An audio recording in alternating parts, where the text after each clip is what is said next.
All right. Well, good day, everyone. This is Bailey Gindigunda with Central Florida Review. I'm very happy and very pleased to present with me Miss Dianne Garvis. She is the founder of the Good Neighbor program. Hi, Dianne.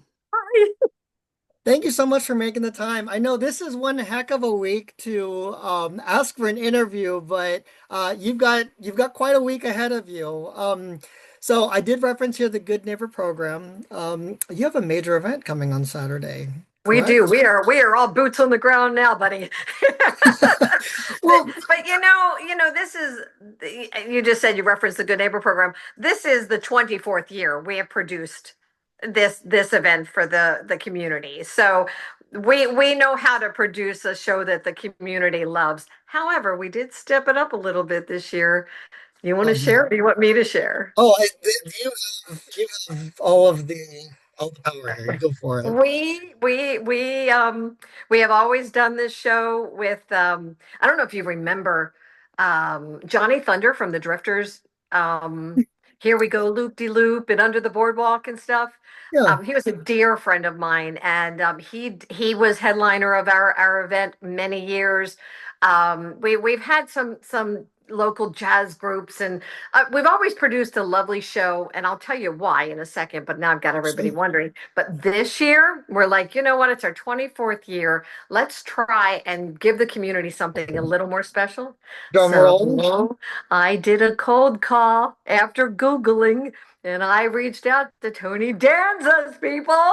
And I Wow. shared about the Good Neighbor program and what our event is, and we would love to start conversation about him coming in to be part of this very special event. And here we are, 5 days out. What is this? What day of the week is this? Monday? So Monday. it's Monday night, Tuesday night, Wednesday night, Thursday night, Friday night. Five more sleeps. Five more sleeps until Tony is singing and dancing in Clermont. That is so exciting and so wonderful. But I think, I've attended so many really great concerts, Diane. But what makes a concert even better is when there's something even bigger than the concert behind it. So please tell us a little bit about the Good Neighbor program. How 24 years? I mean, what caused you to want to start this? Tell us about what it represents. I'm dying to hear this. Bailey, I love your heart. I don't hear somebody interviewing me. I hear somebody that genuinely wants to hear our story. Thank you for that. I was not prepared for that. So thank you. Back in 1999, I think it was around November, I read a series in the Orlando Sentinel. It was one of five. I read the first article. It was called The Poor Children of Lake County. And I was born and raised in Baltimore, Maryland. My grandmother, who was quite famous, um, she took care of the poor my entire life until she was 90 and went to heaven. I was raised with my mom, my grandmother, my family, separating groceries, going through clothes that Montgomery Ward would donate to her, and we would walk the streets and give out clothes. And so I knew what that looked like. Very comfortable with sitting with people that are homeless. I was raised that way. But I'm reading these stories, and I called my mom one day and I cried and I said, I don't understand. How is this description of what we were raised with in Baltimore in our community and we're not aware of it? And what I found out as the weeks went on is now things have gotten much better. Okay, this was Mhm. 1999. But, I was once told, when you drive over the bridge, I-4, and you're going into Orlando, you can see the homeless people right under the bridge and stuff. Here in Lake County, it was more hidden, more camps in the woods. And I I was so touched to physical tears that one day I put my kids in the car. My husband was at work, and I just said to mom, I've got to go find out who they're talking about because if this is our neighbors, we've got to do something. We can't just read this and say, oh, what a shame. Especially think about the power of the writer who did this series to do 5 weeks on this story. So we're driving around, Bailey. It was a mile and a half, maybe 2 miles from was a street of houses that the windows were covered with plastic. And I'll tell you, these people were so kind. They were grateful for a roof over their head, but dirt on the floor, literal dirt, no foundation there, just basic blocks, plastic windows. And we went and we purchased groceries and we went back and anonymously just left groceries at the doors for these people. And all around that same time, now I'm just sidestepping to tell you 24 years in a couple minutes, okay? But Yes. all around that time, we're like, we can't just read these stories, know this now, and just be like, that's someone else's problem. We can't say, oh, there's this charity and that charity taking care of it. We saw it, it affected us, so we had to act on it. So around that time, I was invited, because I'm a singer, by Disney Institute to come and do a Christmas jazz concert. And I got to perform with this massive band. And Rob Kerr, by the way, who we're going to talk about a little bit, he actually, I met him during this time. He wrote all of the show that I produced, I did there. And little did I know then that that show was going to be the beginning of the Good Neighbor Program community outreach shows that we do every single year to bring attention to our neighbors in need.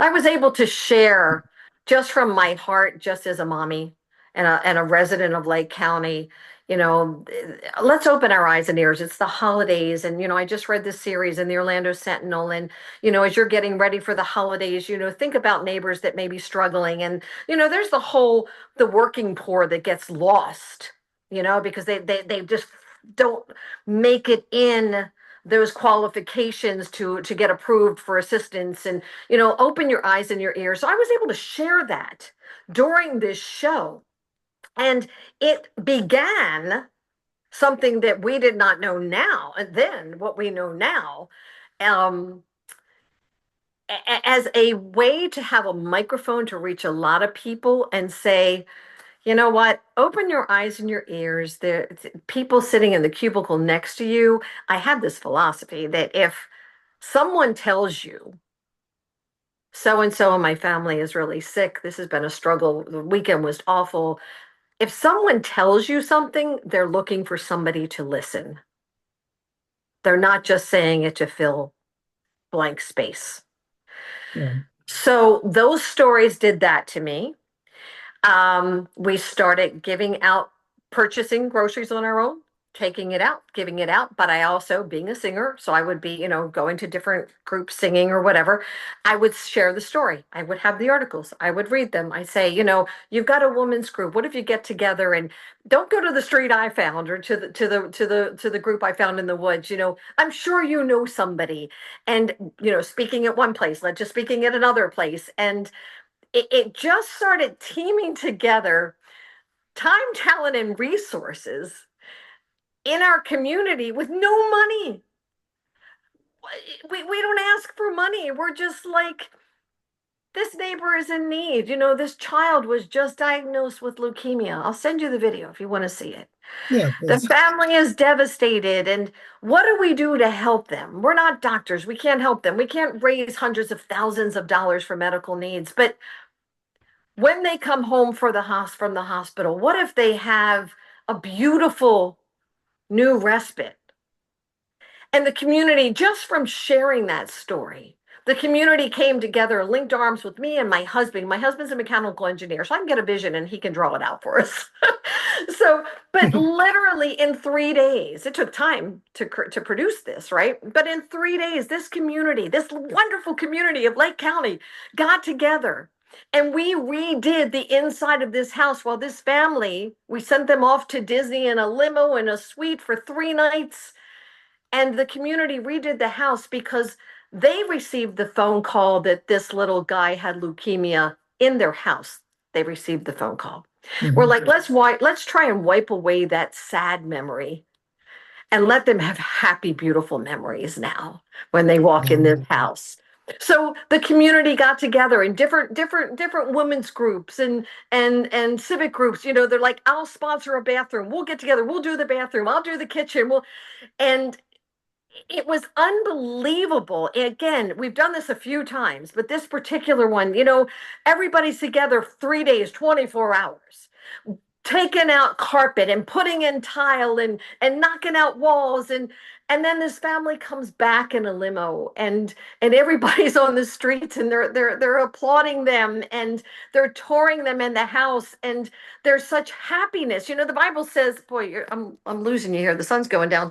The Bible says that happiness brings healing to the bones, and we were praying that that was it. And this young man is now 26 years old and cancer free, by the way. But this community, let me step over here 1 second. Let's see You're if this. fine.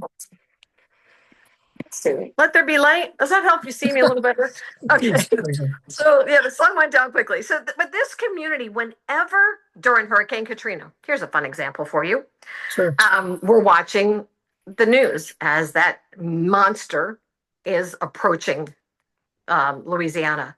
My husband looks at me and he says, we're going to have to at least donate blood. And I said, we have to do more than donate blood. They said, we're known for collecting blankets. By the way, that's always part of our ticket price, entry into our annual show, is we ask people to bring a new blanket. And we personally walk around the community during those really, really cold nights, and we go into the woods and we hand out blankets. And so we're like, people know us for collecting blankets. So let's see if we can do a blanket drive. And because they're going to need it after the storm. In one day, Bailey, one day, one location, Chick-fil-A, Highway 50, Clermont. One day we collected 10,000 brand new blankets, pillows, and exercise mats. And then we teamed with the local Wow. fire department. And we tried to donate them to Red Cross and Salvation Army, but the need was so extreme, as they were still in recovery mode at that time. They couldn't accept them. So we went to the fire department, and volunteer firemen personally drove down to Biloxi and went to the fire station with the truck of blankets and handed them out. And then they brought people back for us. My husband and I made phone calls, and we went to churches and we spoke, and we got 10 families housed who had lost everything. We took a family in. It was just such a beautiful story.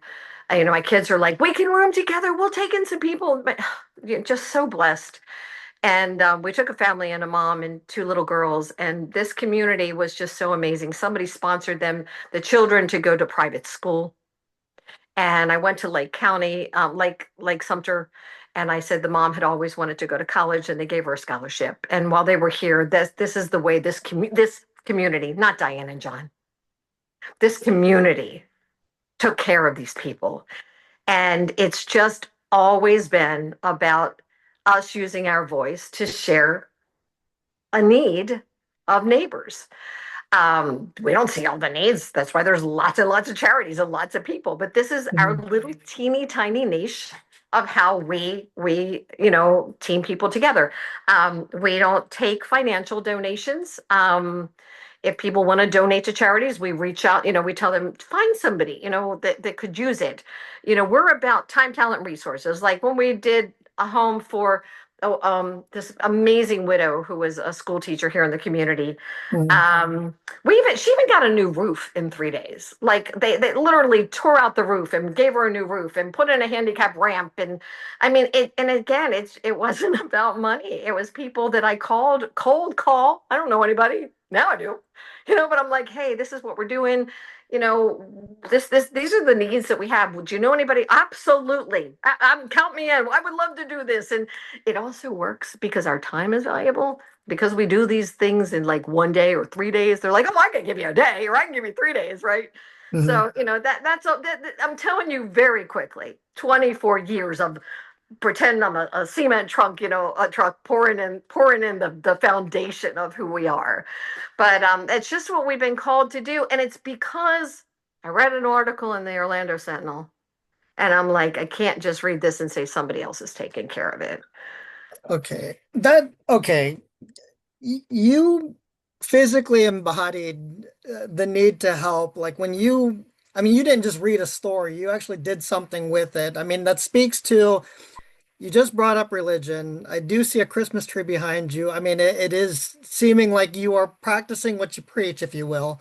I mean, so Saturday, right? I'm going to go to this concert in Clermont where Tony Danza will be a featured guest there. But I did hear you say something about a blanket. I mean, do what obviously I want to, I want to go, I want to support, but what else should I bring? What should I tell our viewers to bring?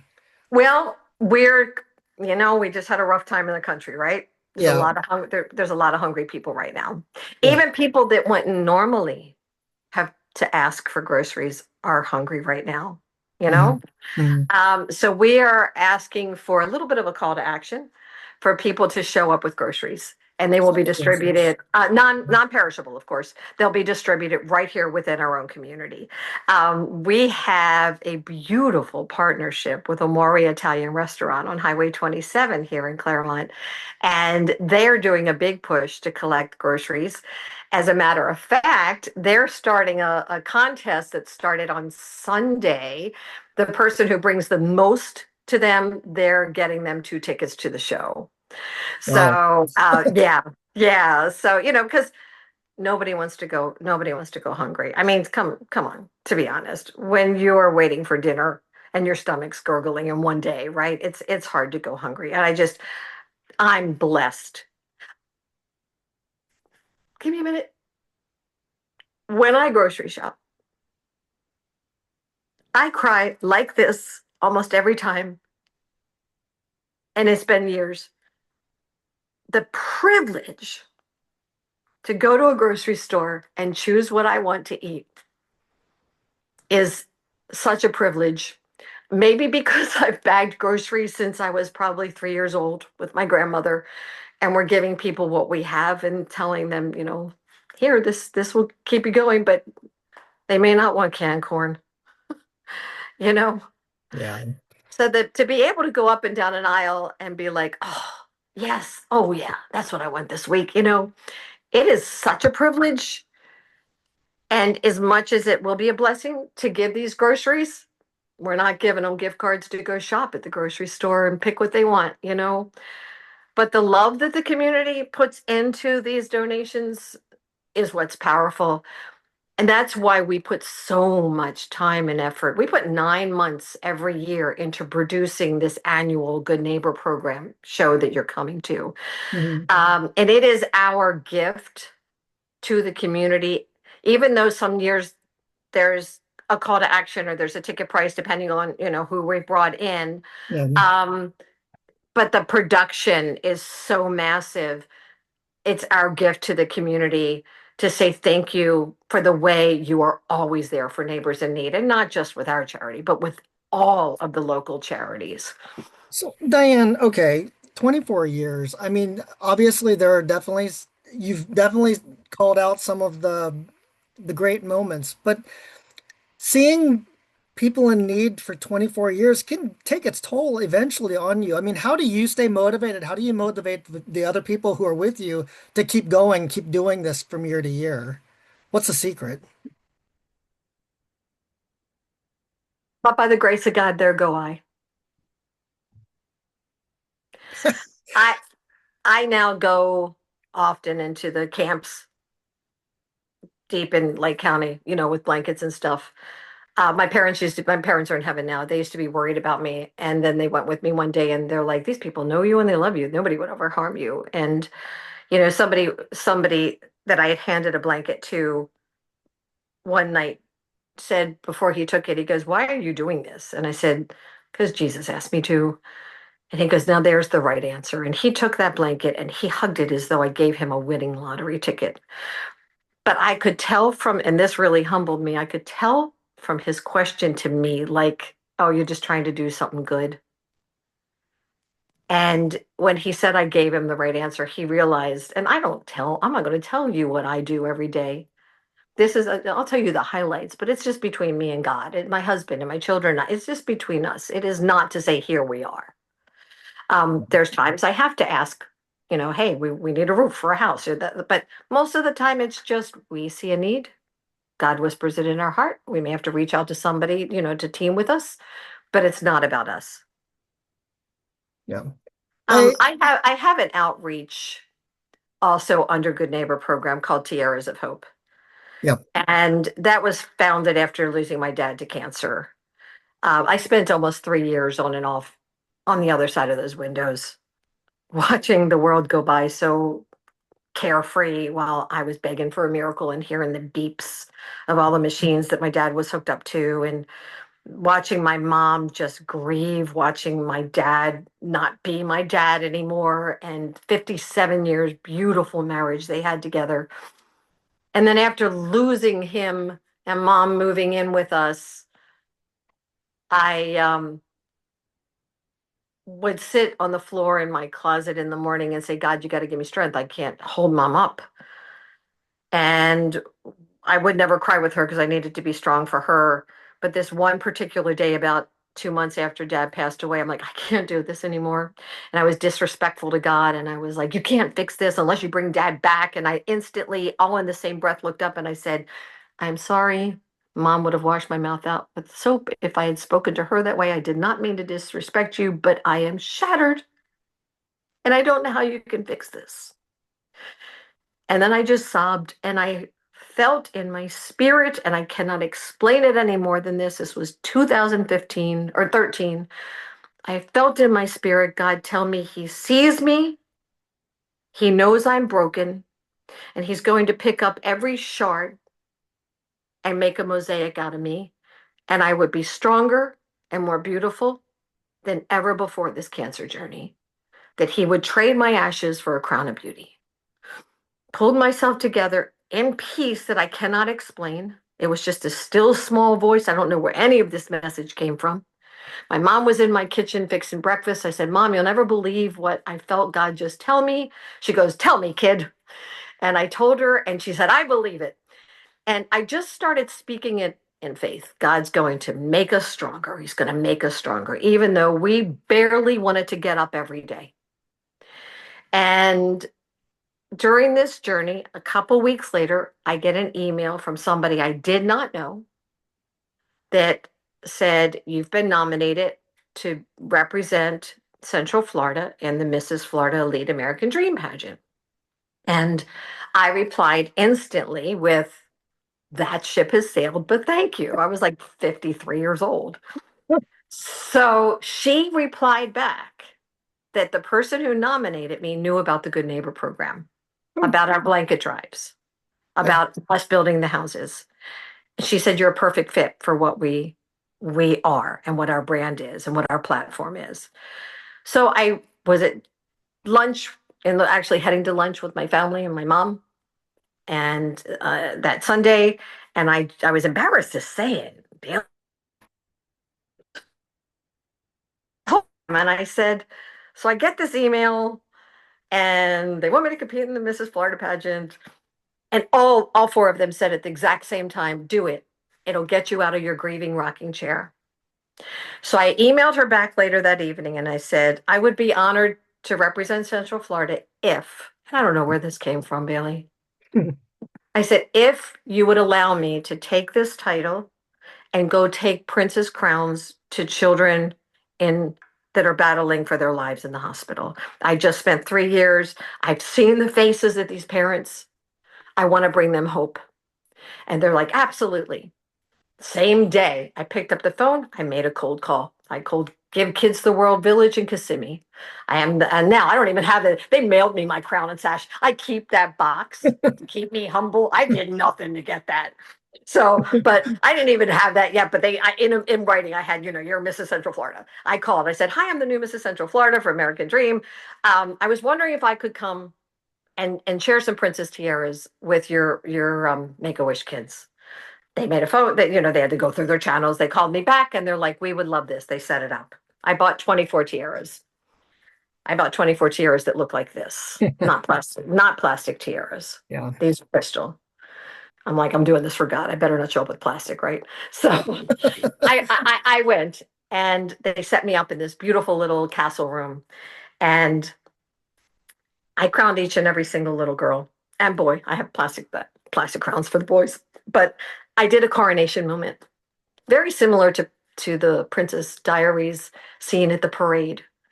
Um, I placed the crowns. I got their name and I said, "Ladies and gentlemen, I present to you Princess Mary," and I put the crown on her head. "This is your coronation day. Whenever you're wearing this crown, all of these people," and I look at their parents, and I'm like, "All these people are now your subjects, and they have to do whatever you tell them to do." And I take every single one at a time. This ceremony, and I teach them the wave. And afterward, this is the very first time, nothing planned, just my heart. And the director came over to me afterward and he goes, "I stood back and I watched and I thought this would be special, but nothing like what I just witnessed." He said, "I watched the parents and the impact this had for the parents was way more than we expected. Will you come again?" Tear as a Probe Wow. was birthed then. We didn't know it was going to be an actual something. You never Yeah. know anything, right? So I took my mom back the next month. I bought 24, 25 more tiaras and I took my mom back the next time. And my mom was transformed in sharing these tiaras. And where God promised us he would trade ashes for a crown of beauty, I'm witnessing it in my mom's face as she's sharing this beautiful moment with these children. So I had 3 months between Central Florida to the national pageant. And I purchased and crowned 225 children. That is phenomenal. I shared that on the stage that night. And I actually shared it with the director ahead of time, as a matter of fact. So I won the pageant that night. And I won the national pageant on the stage at the Florida Theater in Jacksonville. And Yeah. the cool thing about that night, it was the same, and it was the anniversary day that they had told us that dad had stage 4 cancer. So it was a rough day for my family. But I'm Mm. standing there just crowned with the photos going off, and I see my mom in the audience picking up her phone, smiling on the phone with the brother.